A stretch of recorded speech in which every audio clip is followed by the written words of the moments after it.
Good morning, students. Our subject is Design of Concrete Structure 1. Our today's topic is Introduction to Limit State Approach, Part 2. In Part 1, we already studied limit state approach type. First type of limit state approach is limit state of collapse, and second type is limit state of serviceability. In a limit state of collapse, we studied the axial, bending, torsion, shear,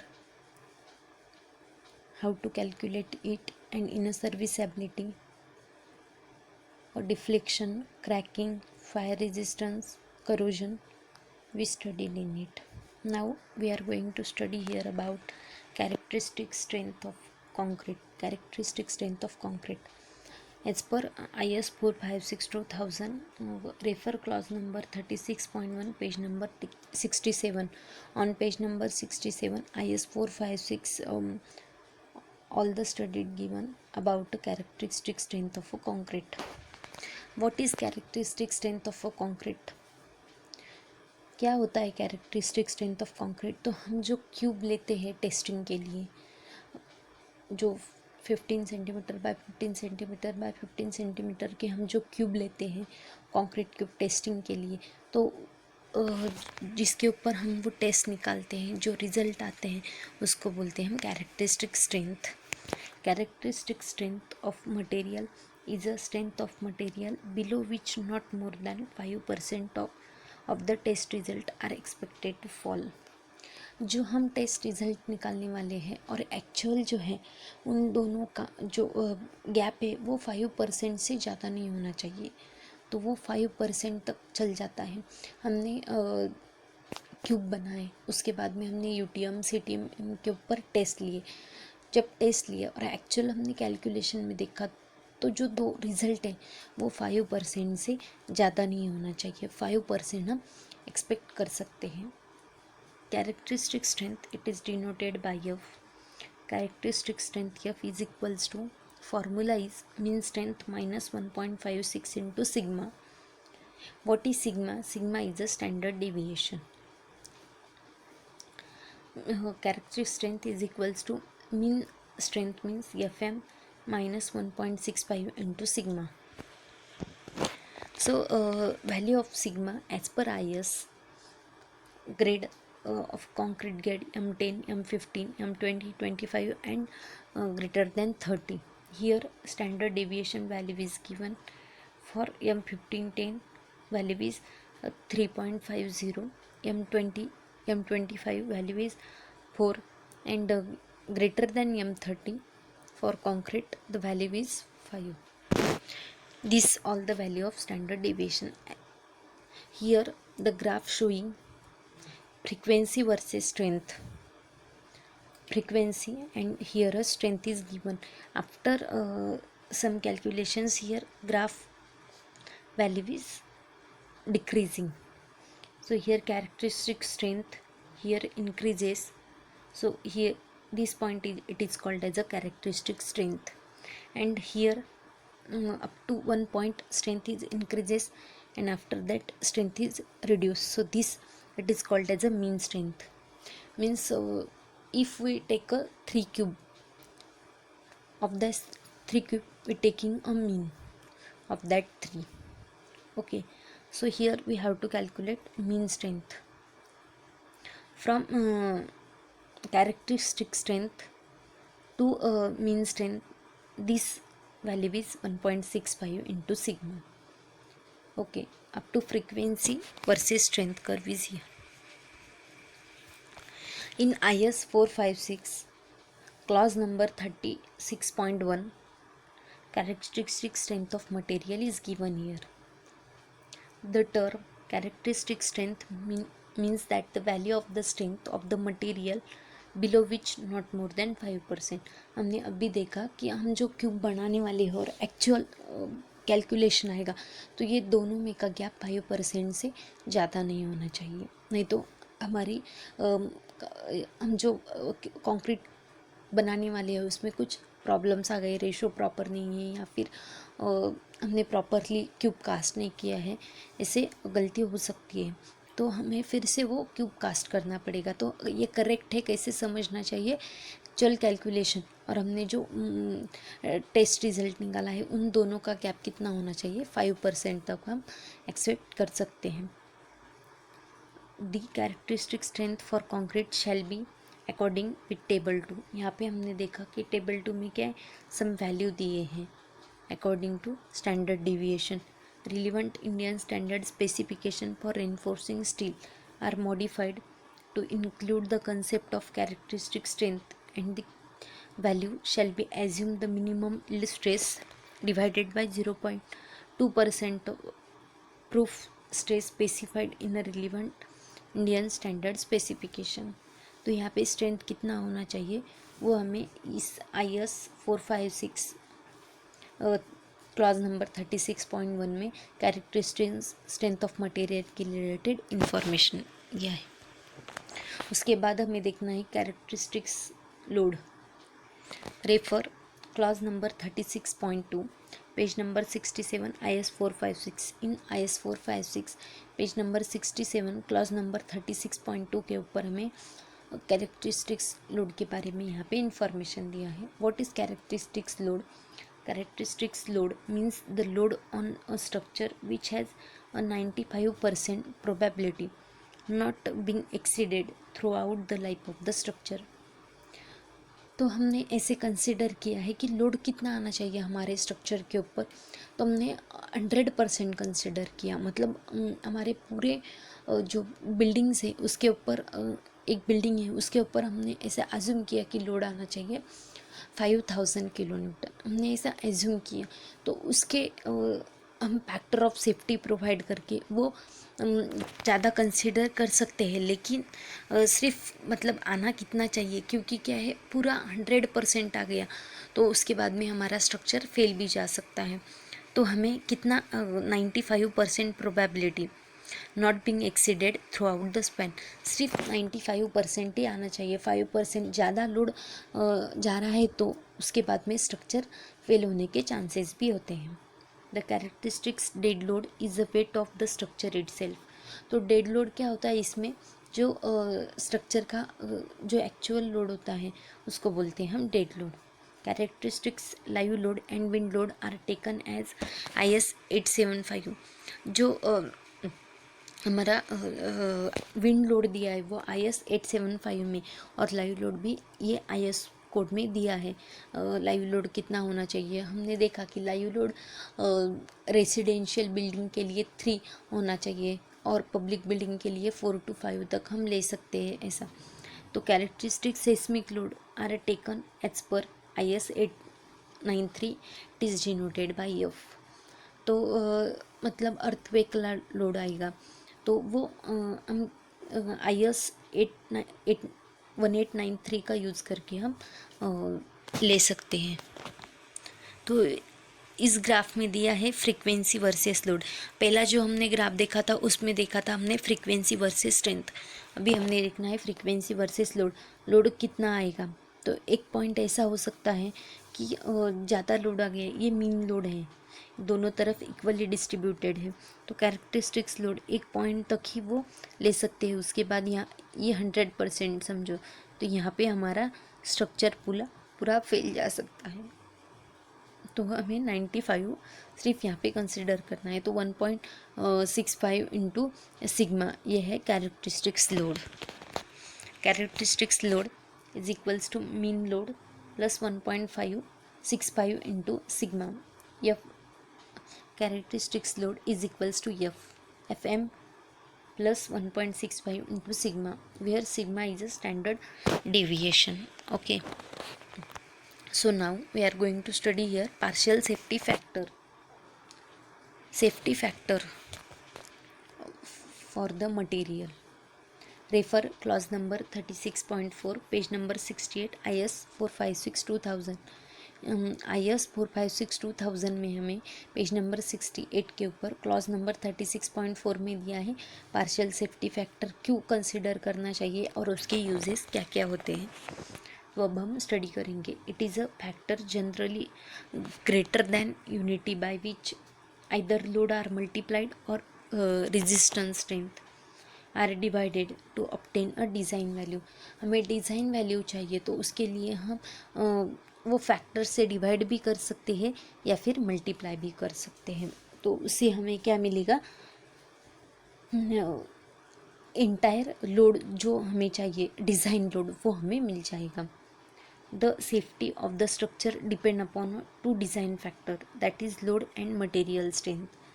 हमारी जो भी structure की safety है, हम क्या करेंगे, हमारा load आने वाला है स्ट्रक्चर के ऊपर 2000 और हमने एक्चुअल ही मतलब 3000 के लिए डिज़ाइन किया, तो फ्यूचर में हमारा लोड 2500 तक भी बढ़ गया तो हमारा स्ट्रक्चर फेल नहीं जाएगा, क्योंकि हमने एक्चुअल 3000 के लिए डिज़ाइन किया है।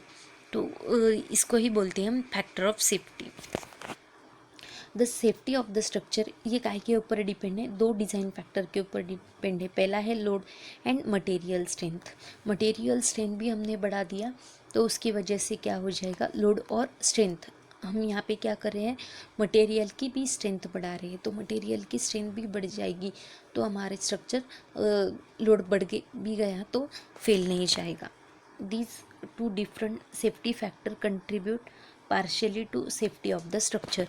तो ये दो जो लोड है, load of the structure and material strength, तो उसकी वजह से क्या होगा, हमारा स्ट्रक्चर जो है वो सेफ होगा और उसकी वजह से डिफरेंट सेफ्टी फैक्टर्स कंट्रीब्यूट करते हैं सेफ्टी ऑफ द स्ट्रक्चर के लिए। Okay, therefore they are term as a partial safety factor.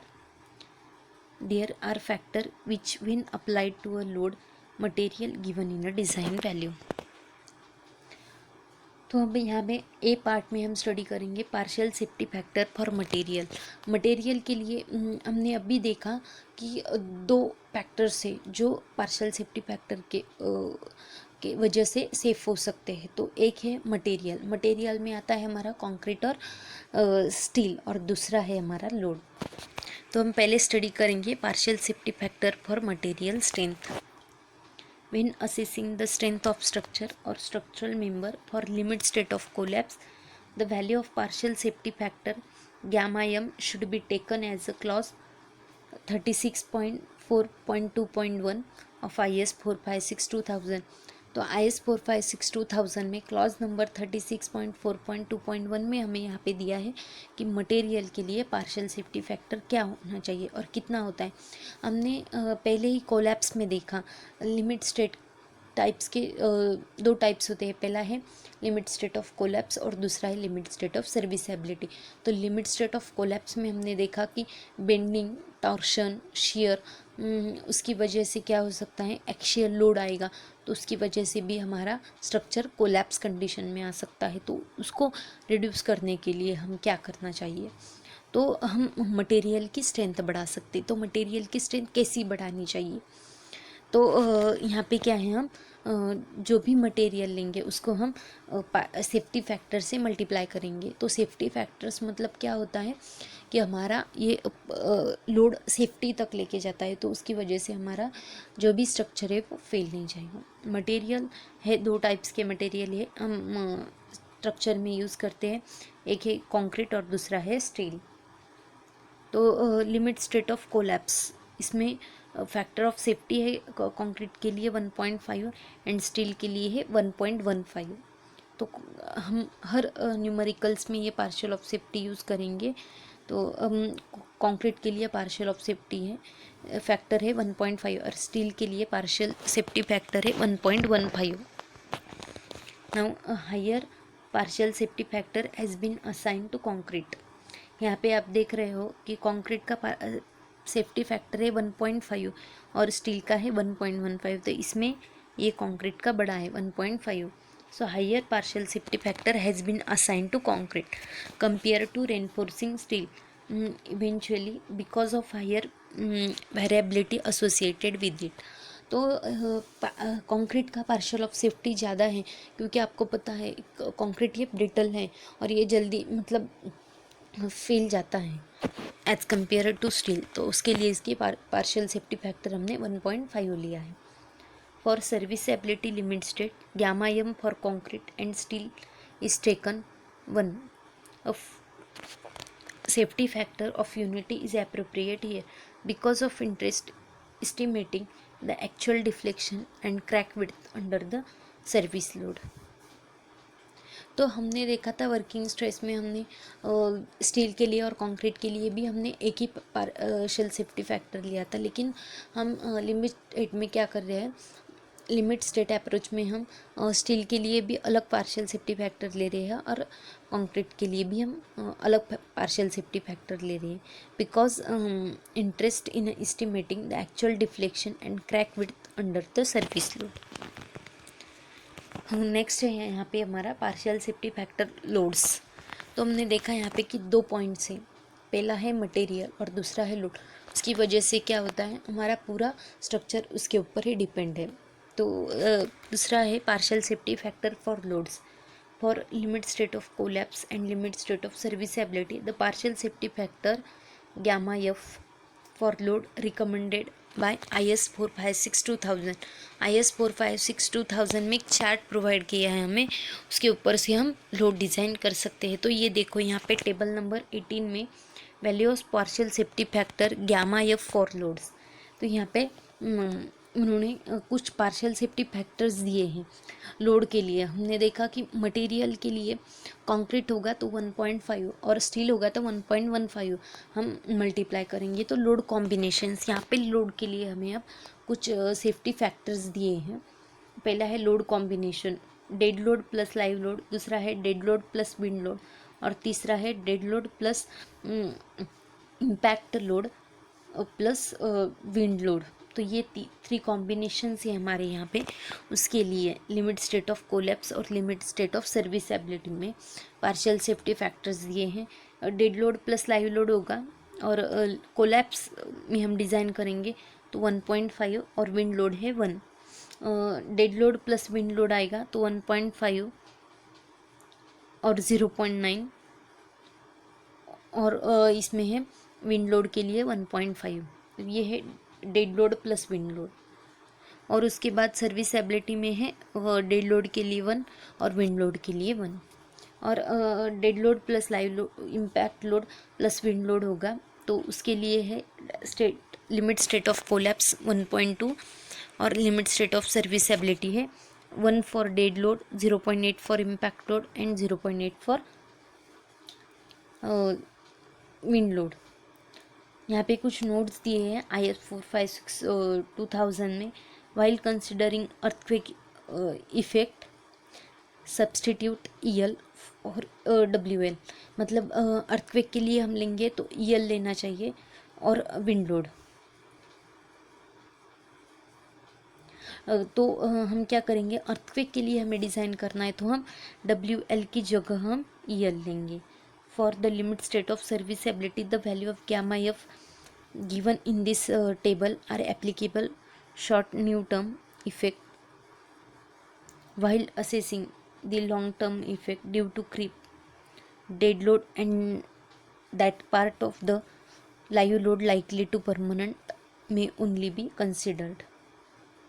तो हमने यहाँ पे देखा कि डेड लोड होगा तो कितना लेना चाहिए, विंड लोड होगा तो कितना लेना चाहिए और हमारे यहाँ पे 2 टाइप्स है, लिमिट स्टेट ऑफ कोलैप्स और लिमिट स्टेट ऑफ सर्विसेबिलिटी। अब हम यहाँ पे स्टडी करेंगे assumption limit state of collapse flexure. हम जब डिज़ाइन करेंगे बीम है या फिर मतलब स्लैब स्टेयर केस वगैरह हमें डिज़ाइन करना है तो उसके लिए हमें क्या है, लिमिट स्टेट ऑफ कोलैप्स के कुछ एजम्पशंस है वो हमें यहाँ पे फॉलो करना है। तो एजम्पशंस दिए हैं, refer clause number 38.1 IS 456 page number 69, IS 456 page number 69 clause number 38.1 के ऊपर दिया है। कुछ एजम्पशंस दिए वो हमें फॉलो करना है जब हम limit state of method use करेंगे डिज़ाइन के लिए। तो design for the limit state of collapse in flexure shall be based on assumption given below. Plane section normal to axis remain plane after bending। जो हमारा section है वो bending से पहले भी प्लेन है और बेंडिंग के बाद भी प्लेन ही रहेगा, ये हम एजम्पशन करने वाले हैं। उसके बाद सेकंड एजम्पशन है the tensile strength of concrete is ignore. Tensile strength of concrete की हम यहाँ पे कंसिडर नहीं करते, वो हमें इग्नोर करना है, से एजम्पशन दिया है। उसके बाद थर्ड एजम्पशन है there is a perfect bond between steel and concrete right up to failure of structure. तो हमें यहाँ पे कंसिडर करना है कि कंक्रीट और स्टील का बॉन्ड ये परफेक्ट है, फेलियर भी होगा तब तक भी उसका बॉन्ड कैसा है, परफेक्ट है, यह हमें एज्यूम करना है। तो आपको ये देखो IS 456/2000 में दिया है stress strain curve for concrete.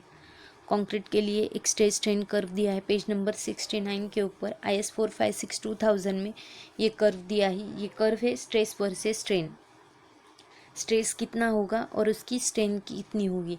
तो हमें दिया है पैराबोलिक कर्व। ये कर्व कैसा आएगा, तो हमने क्यूब लिया है 15 centimetre bye 15 centimetre bye 15 centimetre. तो यहाँ पे हमारा ये क्यूब है, तो यह क्यूब के लिए हम क्या करेंगे, उसका स्ट्रेस कितना आएगा और उसकी ऊपर स्ट्रेन कितनी आएगी। तो ये हमारा पहले ये जाएगा स्ट्रेट जाएगा, उसके बाद में ये यहाँ पे थोड़ा सा बेंड हो सकता है, ये बेंडिंग पॉइंट है। उसके बाद में ये हमारा यहाँ पे स्ट्रेट जाएगा, ये ख़त्म होने के बाद में यहाँ पे ये 0.0035 तक, ये यहाँ पे 0.003 के लिए भी ये हमारा स्ट्रेट ही है, पैराबोलिक कर्व है ये स्ट्रेस स्ट्रेन कर्व कंक्रीट। कैसे, अब जब हम टेस्ट लेंगे यूटीएम सीटीएम के ऊपर, तो ये कर्व कैसा जाएगा ये हमें यहाँ पे दिया है। उसके बाद में 0.67 FCK और 0.67 FCK, उसके लिए ये देखो अलग अलग मटेरियल है, उसके लिए ये कर्व कैसे जाता है वो हमें यहाँ पे दिया है। उसके बाद नेक्स्ट एजम्पशन है assumption number 4 for design purpose the maximum compressive strength of concrete in a structure shall be assume to be 67 times characteristic strength with application of partial safety factor. तो हमें ये देखो 0.67 FCK ये हमें consider करना है। उसके बाद the maximum strain in a concrete the outer most compression fibre is taken as 0.0035 in bending. तो मैक्सिमम स्ट्रेन इन कंक्रीट हमें कितना कंसिडर करना है, 0.0035 इन बेंडिंग। नेक्स्ट है हमारा assumption the maximum strain in a tension reinforcing in a section failure shall not be less than. कितना होना चाहिए सेक्शन, तो FY means characteristic strength of steel divided by 1.15 into ES। ES क्या है यहाँ पे हमारा modulus of elasticity of steel plus 0.002। ये फॉर्मूला यूज़ करके हम क्या कर सकते हैं, स्ट्रेन मैक्सिमम स्ट्रेन कितनी होनी चाहिए वो हम यहाँ पे कैलकुलेट कर सकते हैं। तो फॉर्मूला है FY divided by 1.15 ES plus 0.002। यहाँ पे ES है modulus of elasticity of steel and FY है कैरेक्टरिस्टिक स्ट्रेंथ ऑफ स्टील। यहाँ पे आपको एक ग्राफ दिए हैं, यह IS 456/2000 में representative stress strain curve for enforcement. हमने पहले जो देखा, ये देखो यहाँ पे हमने ये देखा, तो ये कंक्रीट के लिए देखा stress strain curve for concrete के लिए कैसा होगा जब हम क्यूब बनाएंगे। तो उसके बाद में आपको यहाँ पे देखना है representative stress strain curve for reinforcement. तो रेनफोर्समेंट की भी जब हम टेस्ट लेने वाले हैं यूटीएम के ऊपर, तो यहाँ पे कैसे फॉर्म होगा और क्या क्या लोड आने वाले हैं वो यहाँ पे आपने दिया है जब आप स्टील टेस्ट करेंगे। तो स्ट्रेस स्ट्रेन कर्व है ये आपका। तो ये देखो 0.001 माइनस में कितना जाएगा, तो उसके लिए यहाँ पे मॉडुलस ऑफ इलास्टिसिटी यहाँ पे प्रोवाइड किया है। ये देखो FY आपका स्टील कितना है, FY डिवाइडेड बाय 1.15, यह पार्शियल सेफ्टी फैक्टर है। तो आपका पहले स्ट्रेच जाएगा, फिर उसके बाद में बेंड होगा और फिर उसके बाद ये स्ट्रेट कर्व होगा। तो ये कर्व है कोल्ड वर्क डिफॉर्म बार के लिए, जब आप टेस्ट लेंगे यूटीएम के ऊपर तो ऐसे कर्व आपके क्रिएट होंगे। उसके बाद है steel bar with a definite yield point. तो उसके लिए देखो ये यहाँ पे स्ट्रेट है, सिर्फ उसके बाद में क्या है, स्ट्रेट होने के बाद ये आपका यहाँ पे देखो कर्व था, लेकिन यहाँ पे स्ट्रेट जाने के बाद लीनियर लाइंस, ये स्ट्रेस स्ट्रेन कर्व है ये आपका। तो जब हम स्टील के ऊपर टेस्ट लेंगे तो आपके ये कर्व ऐसे आने वाले हैं। ओके, तो आज के लेक्चर में हमने स्टडी किया है लिमिट स्टेट ऑफ अप्रोच में कैरेक्टरिस्टिक स्ट्रेंथ क्या होता है और कैरेक्टरिस्टिक्स लोड क्या होते हैं, पार्शियल सेफ्टी फैक्टर कितना होना चाहिए। Partial safety factor for material concrete होगा तो होना चाहिए 1.5 और स्टील होगा तो पार्शियल सेफ्टी फैक्टर होना चाहिए 1.15। उसके बाद में लोड के लिए हमने एक टेबल देखा, उसके अंदर अलग अलग कॉम्बिनेशन है, कैरेक्टरिस्टिक्स लोड में कॉम्बिनेशंस दिए। उसके बाद में एजम्पशंस देखे हमने, जब हम डिज़ाइन करेंगे तो क्या क्या एजम्पशन लेना चाहिए। प्लेस जो भी सेक्शन है वो बेंडिंग के पहले और बेंडिंग के बाद भी, बिफोर और after bending it remain plane होना चाहिए। उसके बाद में हमने देखा कि हमारा जो बॉन्ड है कंक्रीट और स्टील का वो परफेक्ट बॉन्ड है, जब फेल होगा तो भी ऐसा हम यहाँ पे एज्यूम करने वाले हमने। और स्ट्रेस स्ट्रेन कर्व देखा हमने कंक्रीट के लिए और स्टील के लिए। तो हम जब क्यूब की और स्टील के ऊपर जब FY 250 है, FE 250, FE 415, FE 500, तो इसके लिए अलग अलग हम जब टेस्ट लेंगे तो हमारा कर्व कैसा आएगा वो हमने यहाँ पे स्टडी किया। ओके, किसी को कुछ डाउट होगा तो आप चैट बॉक्स में मुझे क्वेश्चन डाल सकते हैं। Okay, thank you.